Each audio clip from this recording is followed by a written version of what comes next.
Food videos ఎక్కువగా ఏవి చూసినా టెంప్ట్ అవ్వను కానీ, ఏదైనా రోటి పచ్చళ్ళు లేదంటే ఇలా వంకాయ బజ్జీలు లాంటివి చూసాననుకోండి వెంటనే టెంప్ట్ అయిపోతా.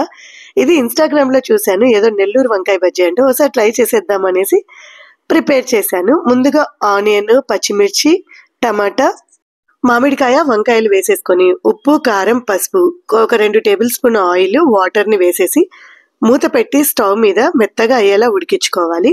ఇలా ఉడికిన తర్వాత పప్పు గుత్తి గాని ఇలా మ్యాష్ చేసేది ఏదైనా తీసేసుకొని జస్ట్ అలా పైన పైన ప్రెస్ చేసి ఇలా కచ్చాపచ్చాగా మెదుపుకోవాలి. ఇప్పుడు పోపు వేసేసుకోవడమే. కాస్త వెల్లుల్లి, ఆనియన్స్, కరివేపాకు, పోపు దినుసులు, ఎండుమిర్చి ఇవన్నీ వేసి పోపు పెట్టేసుకోవడమే. అయితే ఏ మాట కామాట చెప్పుకోవాలి. ఇప్పుడు ఇలా వేడివేడి అన్నంలో ప్రిపేర్ చేసిన వెంటనే వేసుకొని కొంచెం అప్పడాలతో నంచుకొని తింటే చాలా టేస్టీగా ఉంది. అయితే నెక్స్ట్ డేకి ఇంకో లెవెల్లో ఉంది. ఒక్కసారి ఇలా ట్రై చేయండి. అండ్ వీడియో నచ్చితే సబ్స్క్రైబ్ చేసుకోవడం అస్సలు మర్చిపోకండి. ఇంత టేస్టీ ఫుడ్‌నైతే అస్సలు మిస్ అవ్వకండి.